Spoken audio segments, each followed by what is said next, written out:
We're here in Warsaw, Ontario at the shop of Michael Fortune, contributing editor. And thanks for having us here. Well, enjoy having you here. All right. Well, we thought we'd do a tour because this place is incredible. You have 5,500 square feet? About that, between the workshop, the bench room here, and right next door is my design office. I mean, there's not a wasted space in here. No. Everything is packed, and everything is used, which that's the thing I find most impressive. So coming down here, we're in the main machine room. Would you call it? Yeah. We're gonna walk down here past a row of many bandsaws. Let's see, a 20-inch. That's a 30-inch. A 30-inch, and then Centuro. 24-inch. Okay. Yeah, and a delightful little 12-inch from sort of 1940s vintage little bandsaw there.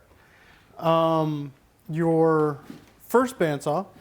One I bought in 1974, and it's the one that we use day in and day out. Anything that we've done, anything that you see in my webpage or in my portfolio, the most frequently used machine is that little bandsaw right there. That General.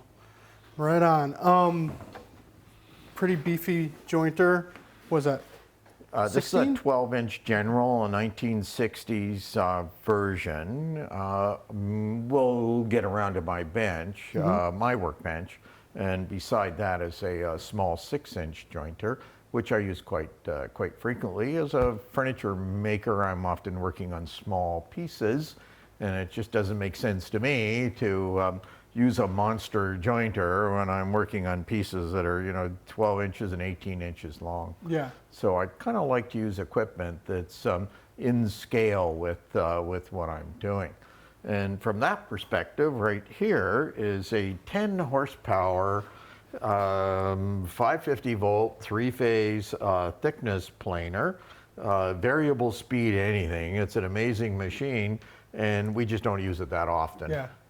We often use the smaller benchtop planers. There's another one here. There's a 1, 2, 3, 4, 5 planers. There's another one by the door. There is.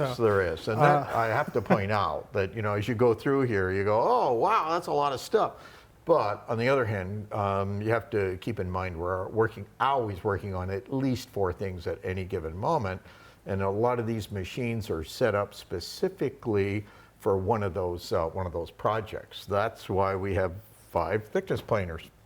And over coffee, you had mentioned that you like some of these smaller ones because you're able to plane thinner stuff. That's right. We do an awful lot of curved work.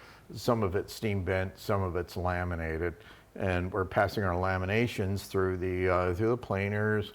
And this one here will go down to 3/64 of an inch, which is absolutely wonderful. Some of the other planers won't do that. Obviously, the big one would just chew that into oblivion. Even the 15-inch machine here will not go down that thin. And it's a matter of the feed roller spacing to the blade. Exactly. Okay. These little planers, the in-feed and out-feed roller, are often really tight to the cutter head. Some of the other planers just do not have that. They're set too far apart, and as a piece of wood goes in, it'll get caught in the cutter head, and it shreds. All right. So moving over here, another 14-inch bandsaw? It is, yeah. And this beast. We also do an awful lot of veneering, and enough that it really justifies a veneer guillotine. Now, when we do dining tables and so on, some of them are veneered, some of them are in solid wood, but it'll take me 4, 5, or 6 hours to lay out a tabletop and then cut that veneer and splice it and so on by hand. This machine will cut a 2-inch thick stack of veneer perfectly in one pass. It shears it. It Right? just shears it off. There's what you can't see here is a gigantic chunk of cast iron that comes down, clamps the veneer in place, and then this knife comes down in a beautiful sweeping motion like so, and cleaves that veneer off. You see the 2 red buttons on it. Those have to be pressed so your hands are up off the machine during the cycle. Okay. All right. So up here, I see large rolls of paper. And one of them's a canvas drop cloth. Okay. Why? We do all our own photography. In-house. So if you look at my web page, any of the photographs in it, we've done those photographs. And so that table saw simply rolls out of the way. The paper comes down like so.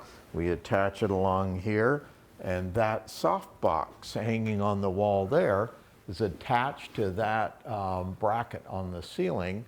That in turn rolls down, is lowered down to about this level, and we do our photographs right about here, right on the no-seam paper. So Takes about 15 minutes to put it together. It'll take us an hour to photo document a couple of pieces of furniture, and then 15 minutes to put it back. So everything that you make gets really, really well documented and It is. pro-level shots. Yep, yep. We're often in books and magazines, and at that point you need really good photographs. Yeah. It's very, very important to do, is to take good photographs, and you've made it easy for yourself. Yeah, not only that, if you're having somebody else do it, you've got to take it to their photo studio, and every time you move a piece of furniture, of course, there's always the risk of damage and the rest of it. By doing it ourselves, we're sort of damage-free, and I find that the photographs are better simply because I built it, I know what's important, and professional photographers might sort of align the legs and so on. So a 4-legged chair looks like it only has 3 legs. Those are the subtleties that, as a furniture maker, that I'll pay attention to. Over here, one of your favorites. A wonderful, incredible mortise machine. It was used in the Second World War to run out the trigger mechanism in gun stocks. And absolutely delight to use, nice high table. It's 8-speed, has an overarm router attachment on it, and it's adjustable down to thousandths of an inch. An amazing machine. And next door, because as I've mentioned, we're working on a number of projects at once, just one mortise machine won't do it. And this newer hybrid Panto router is an excellent machine. That one will, of course, not only cut mortises, but it will cut tenons as well. This one, on the other hand, will only cut mortises. That one works vertically, horizontal. The table also tilts. It's one of my favorites. If the shop was ever to burst into flame, that would be the machine I'd try and drag out the door. Good luck. Yeah. Vacuum, veneer bag.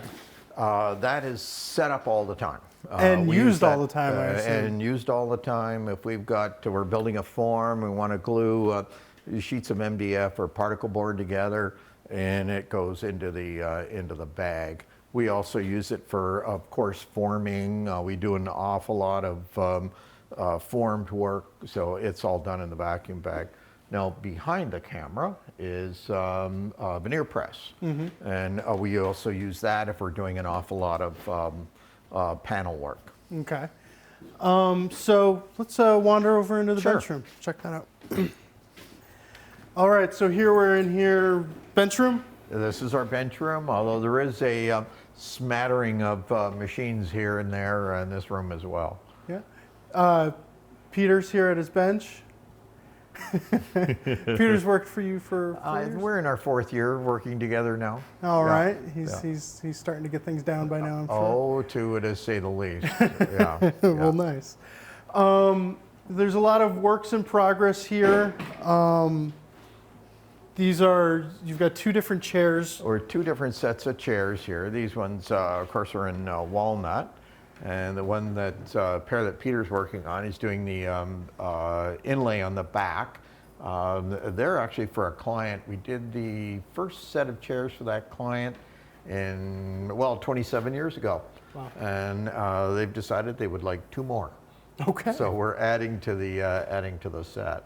Now, fortunately, I keep really good records, so we're able to keep track of the different cross sections I had done on the original set, as well as the inlay on the back.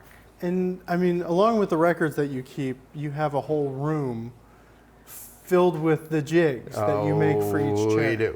We do. And yeah. you showed us earlier that you had 4 or 5 bins. There's 4 or 5. I can't quite remember. For that one chair. For that one chair, that's right. Yeah. Yeah.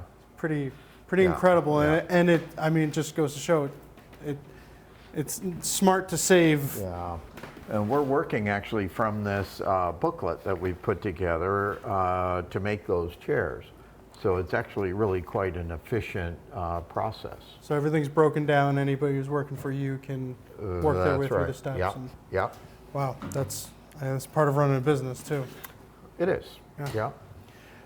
Table saw there to go along with the other one, and there's actually 3 table saws in here. There's a big panel saw on the far end, a delightful British-made table saw in the other room, and this is a wonderful 1960s version unisaw from Rockwell. Okay. Coming through here, drill presses and more than a dozen routers. Yeah, at least, yeah. Yeah. You've got a couple of router tables, so there's a little routing station, and a really tall bench.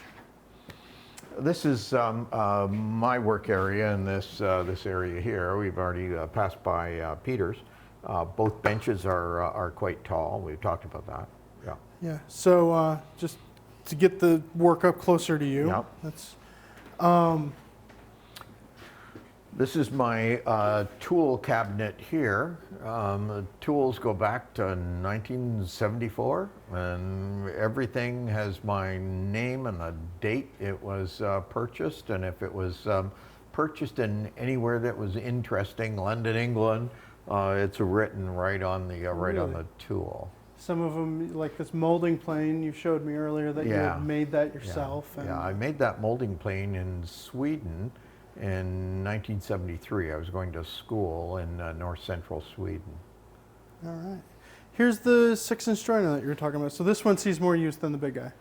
Well, when I'm working here at my bench and I'm working on things like chairs, the parts are often quite small, and it just makes more sense to me to use a small jointer rather than turning on a machine that says 7 or 8 or 9, 10 horsepower, a monster machine for working on pieces that are relatively small. Mm-hmm. Another bandsaw, of course. There's another couple over here behind us, and I mean, so like we said, there's so much stuff in the shop, but everything gets used. Everything has a purpose. Pretty much every day is what it comes down to. You're not a tool collector. No, I'm a tool user. Yes. That's what it comes down to there. Now, just on the floor here in front of you is one of my, I don't know what you call it, but in any case, I just can't bring myself to throw out interesting shapes. So these are all offcuts from projects over the last few months. Now in my design office, we're putting a handrail up on the second floor, and I'm using the offcuts to create these decorative panels.